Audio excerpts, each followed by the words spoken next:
The truth is that the parent whose love you spent your entire childhood trying to earn may never have been capable of loving you in the way a child deserves to be loved.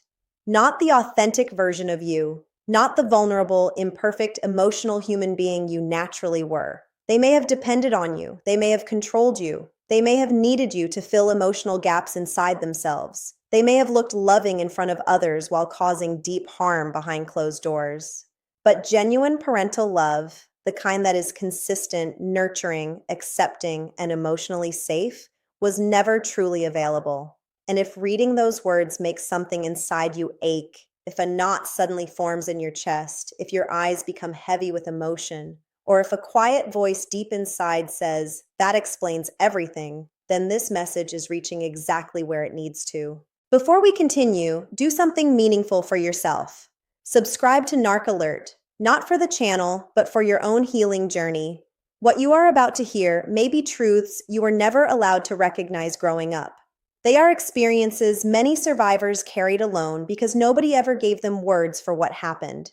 This space exists for those who were raised by people who wore the title of mother or father, but used that role to satisfy their own emotional needs. It exists for those who are finally ready to stop minimizing, excusing, or questioning the reality of their childhood. By subscribing, you are making a statement to yourself that you no longer have to carry this burden in isolation. Now let's move into the painful territory that so many spend years avoiding, because healing often begins where denial ends. The first reason a narcissistic parent cannot truly love their child is also the hardest for many people to accept. At their core, narcissists do not view their children as separate individuals. They do not see a unique human being with independent thoughts, feelings, dreams, and needs. Instead, they see an extension of themselves. From the very beginning, your role was never simply to be you. You became a reflection of their identity. You became a symbol of their success, a project to shape, a source of validation, or an opportunity to accomplish through you what they could not accomplish through themselves. When you succeeded, they claimed ownership of those victories. When you struggled or failed, they experienced it as an attack on their image. Your emotions often mattered only when they served their narrative. Your needs became secondary to how those needs affected them. This is why many adult children of narcissists grow up feeling strangely disconnected from their own accomplishments. No matter how much they achieve, the satisfaction never fully lands. Deep down, they recognize that much of their life was spent performing for someone else's approval rather than living according to their own truth. You learned very early that praise was not directed toward who you really were. It was directed toward the version of you that enhanced your parents' image. When a child is treated as an extension rather than an individual, something important is lost. Instead of developing a strong sense of identity, they learn to develop a role. They become the achiever, the caretaker, the peacemaker, the invisible child, or the problem solver. And roles are not loved for who they are. They are valued only for what they provide.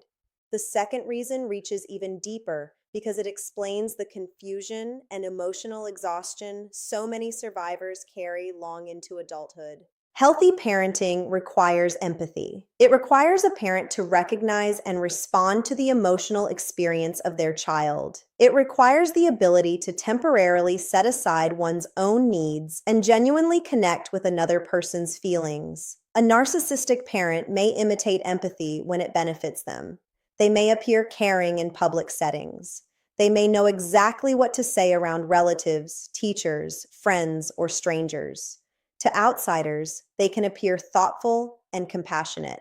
But authentic empathy is different. Authentic empathy involves emotional presence. It requires a willingness to see the child as they truly are. It requires curiosity about the child's inner world rather than concern about appearances. That kind of emotional attunement is something narcissistic parents struggle to provide. As a result, the child's nervous system develops in an environment where emotional safety is unpredictable. Instead of learning that relationships are secure, they learn that relationships must be constantly monitored. They become highly alert to shifts in mood. They learn to read facial expressions with incredible accuracy. They become experts at detecting tension, disappointment, anger, or withdrawal before a word is even spoken. Many survivors grow into adults who feel emotionally exhausted around others without fully understanding why. The reason is simple. Their nervous systems were trained to stay on guard. You were taught to monitor everyone else's emotions before paying attention to your own.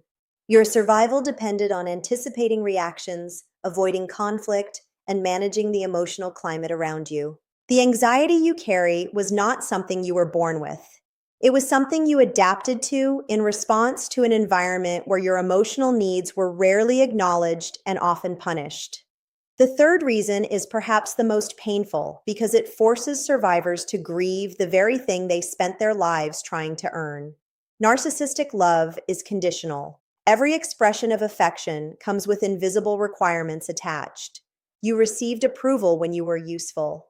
You received attention when you made them proud. You received affection when you reflected positively on them. You were rewarded when you stayed silent about harmful behavior, agreed with their version of events, and put their needs above your own. But the moment you expressed independence, needed support, disagreed, or showed emotions that challenged their comfort, everything changed. The warmth disappeared. Approval turned into criticism. Connection turned into distance. Affection was replaced with silence, rejection, guilt, humiliation, or anger disguised as discipline. For a child, this creates an impossible situation. Children cannot simply stop needing parental love. They depend on it for emotional survival. So rather than recognizing that the love itself is conditional, they conclude that they must somehow become better in order to deserve it. They become experts at reading the atmosphere around them. They learn to predict reactions before they happen. They learn to abandon pieces of themselves in exchange for temporary acceptance. Long before they learn who they are, they learn how to keep someone else comfortable. And that survival strategy often follows them into adulthood, shaping relationships, self-worth, and identity, until they finally recognize where it began. This version keeps the original message and emotional impact while making the wording, structure, and flow fully original and natural. They learn to disconnect from themselves long before they even understand what it means to have a self. And later in adulthood, they often find themselves in relationships, workplaces, and friendships where they are constantly trying to prove their value to people who should have accepted them without conditions in the first place. Because when love is conditional in childhood, self-worth becomes conditional in adulthood. You were never too much. You were never too emotional. You were a child trying to earn something that should have been freely given from the very beginning. The fourth reason hides in plain sight because it wears a disguise that looks almost harmless from the outside. It is the obsession with image. A narcissistic parent is deeply invested in how everything appears to the outside world. The perfect family image, the polite children, the clean home, the smiling photographs, the carefully constructed stories shared with relatives and neighbors. Everything is curated to maintain the illusion of harmony. But behind that carefully maintained appearance, something very different is happening. Behind closed doors, there is confusion, emotional volatility, criticism, and a child who is being shaped by contradiction. In public, they are praised. In private, they are dismissed, corrected, or emotionally torn down. In one moment, they are told they are loved, and in the next, they are made to feel like a burden. This creates a devastating internal lesson for the child. It teaches them that appearance matters more than truth, that what looks real is more important than what feels real. That pain must be hidden if it threatens the image of the family. So the child adapts. They learn to smile when they are hurting. They learn to stay quiet when something feels wrong. They learn to perform wellness while internally collapsing. Over time, this becomes so deeply ingrained that they begin to lose access to their own emotional reality. They don't just hide their feelings from others, they start hiding them from themselves. And that is why so many adults raised in this environment struggle to recognize what they are feeling. They were trained to suppress, to perform, to deny, and to protect the image above everything else. When image becomes more important than the child, love has already been replaced with performance. I need to pause here because something important is happening as you take this in. There is a heaviness in your chest. There is resistance, confusion, maybe even disbelief. And at the same time, there may be a quiet recognition forming underneath it all. A part of you may be saying, "This explains so much." That emotional conflict is not random. It is grief beginning to surface. And I want you to understand that this grief is not weakness. It is awareness returning after a long absence. It is the beginning of seeing what was always there but never named. If this is resonating with you, consider subscribing to Narc Alert. Not as a formality, but as a way of giving yourself access to language, clarity, and truth you were never offered in your early environment. Because what you are unlearning is not small, and you were never meant to do it alone. We speak plainly here. We do not soften what happened. We do not disguise emotional harm as misunderstanding. We name it so that it can finally be processed instead of repeated. Stay with this. We are still going deeper.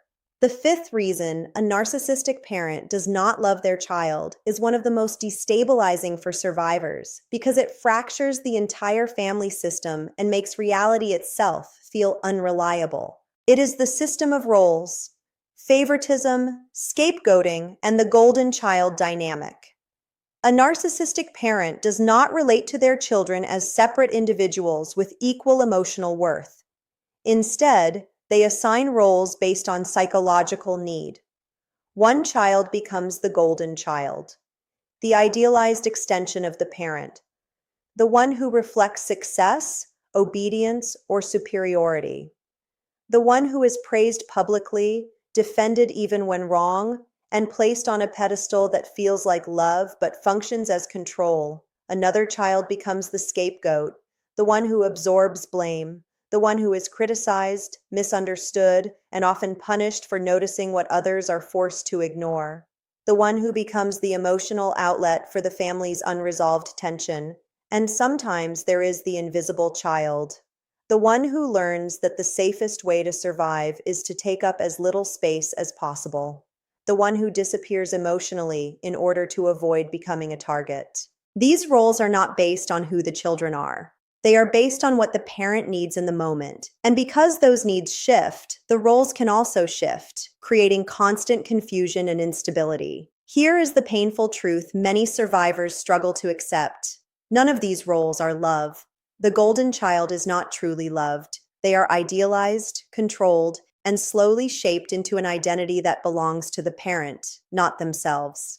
The scapegoat is not rejected because they are wrong. They are rejected because they see too clearly. And even the invisible child is not safe, only overlooked until attention shifts again. If you were the scapegoat, your awareness may have felt like suffering, but it also became your way out of illusion. If you were the golden child and you are now questioning everything, that questioning itself is an act of reclaiming your identity. And if you were invisible, your struggle to exist was never because you lacked value, but because you were never reflected back as real. None of you were truly seen. You were assigned parts in a system that had nothing to do with your authentic self. And the sixth reason lies in something even quieter, something so subtle that many people only recognize it years later when the damage has already shaped their entire inner world.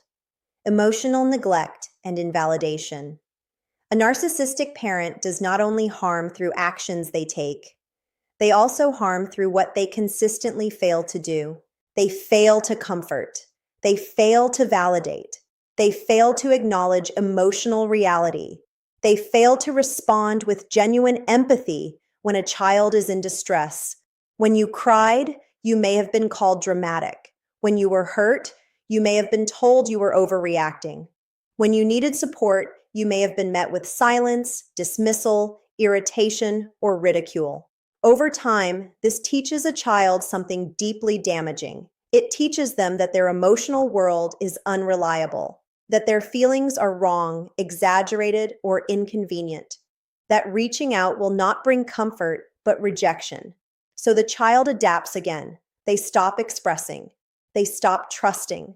They start burying their emotional needs so deeply that even they cannot recognize them anymore. And what remains is an adult who struggles to feel safe in their own emotions, constantly second-guessing their inner experience, unsure whether what they feel is real or acceptable.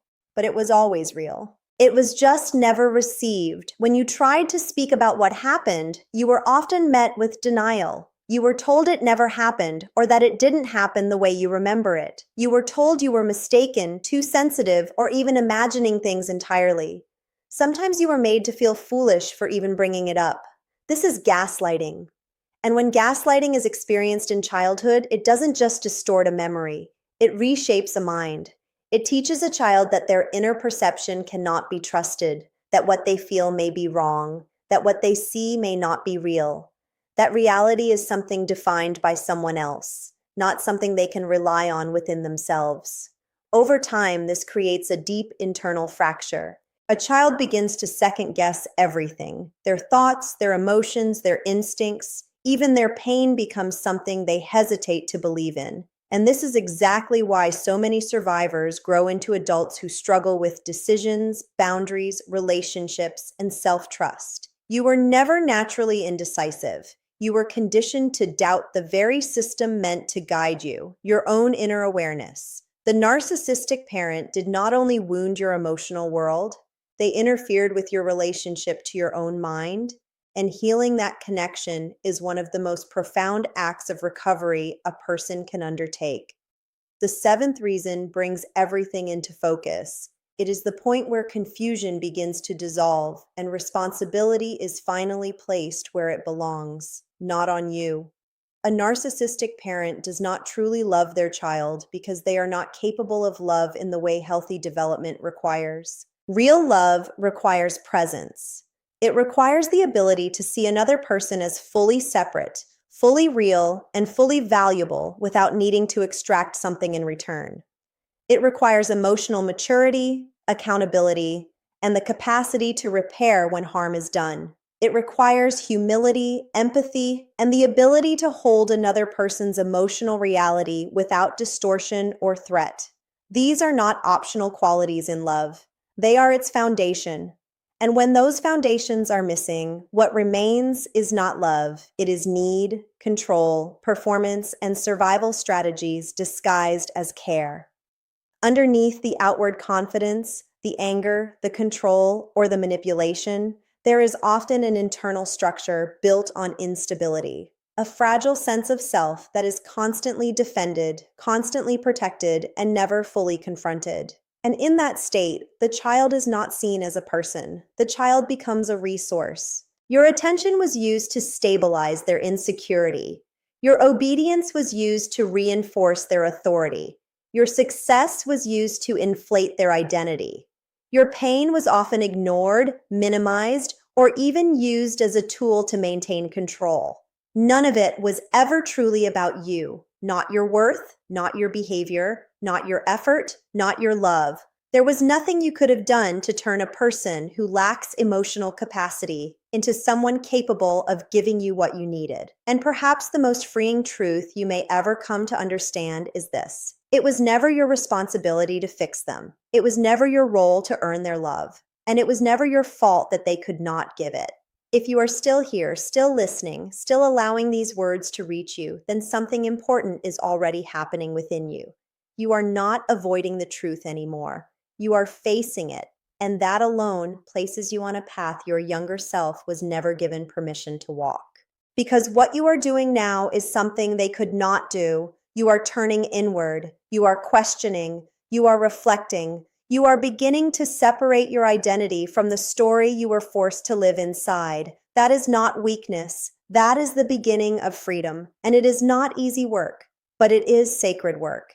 If this message is reaching something deep inside you, consider subscribing to NarcAlert. Not as a brand, not as a channel, but as a space where what was once silenced is finally spoken clearly. Because what you are undoing is not simple conditioning. It is generational. It is inherited. It is embedded in patterns that stretch back long before you were born. And breaking it requires support, language, and truth. You do not have to carry this alone anymore. Let this be the moment where isolation begins to end. As we close, I want you to hear this clearly and without distortion. You were never unworthy. You were never too much. You were never the cause of what happened to you. You were a child who needed safety, consistency, and love, and you were met instead with limitation, emotional immaturity, and survival behavior disguised as parenting. That is not your burden to carry anymore. You are allowed to grieve what you did not receive. You are allowed to feel anger for what was taken from you. You are allowed to mourn the version of love you should have had. And after that, grief moves through you, not rushed, not suppressed, not bypassed. You are allowed to choose something radically different. You are allowed to choose yourself, to step away from dynamics that require you to disappear in order to be accepted, to stop chasing approval from those who only offer it conditionally, to rebuild your identity piece by piece until it finally belongs to you and no one else. And in doing so, you begin something far greater than healing. You begin ending a pattern. The silence does not continue through you. The shame does not continue through you. The cycle does not continue through you. You become the interruption. And somewhere deep within you, the younger version of yourself is still watching, still waiting, still hoping that one day someone will finally choose them. Let that someone be you, not someday, but from this moment forward. In the end, what you are coming to understand is not just about your parents. It is about the truth of what you lived through and how deeply it shaped the way you see yourself, others, and the world. You were not difficult to love. You were not the problem that needed fixing. You were a child placed in an emotional environment that could not meet your needs, no matter how quietly you tried, no matter how much you adapted, no matter how small you made yourself to avoid conflict. And that truth can hurt before it heals. Because once you see it clearly, you can no longer unsee it. But in that clarity, something important begins to return to you. Your sense of self, your inner trust, your emotional voice, your right to exist without earning it. What happened to you may have shaped you, but it does not have to define you anymore. The patterns you learned were survival strategies, not identity. And survival strategies can be unlearned, slowly, patiently, and with awareness. There will be grief in that process. Grief for what you did not receive. Grief for the version of childhood you deserved but never had. Grief for the innocence that had to adapt too early. But grief is not the end of your story. It is the beginning of your return to yourself. And as that return unfolds, something quietly powerful happens. You stop chasing what was never freely given, and you start building what is finally yours. A life where you do not have to perform to be valued. A life where your emotions are not a problem to be erased. A life where your presence is enough. This is where healing leads you, not back to them, but back to you. And that is where freedom begins.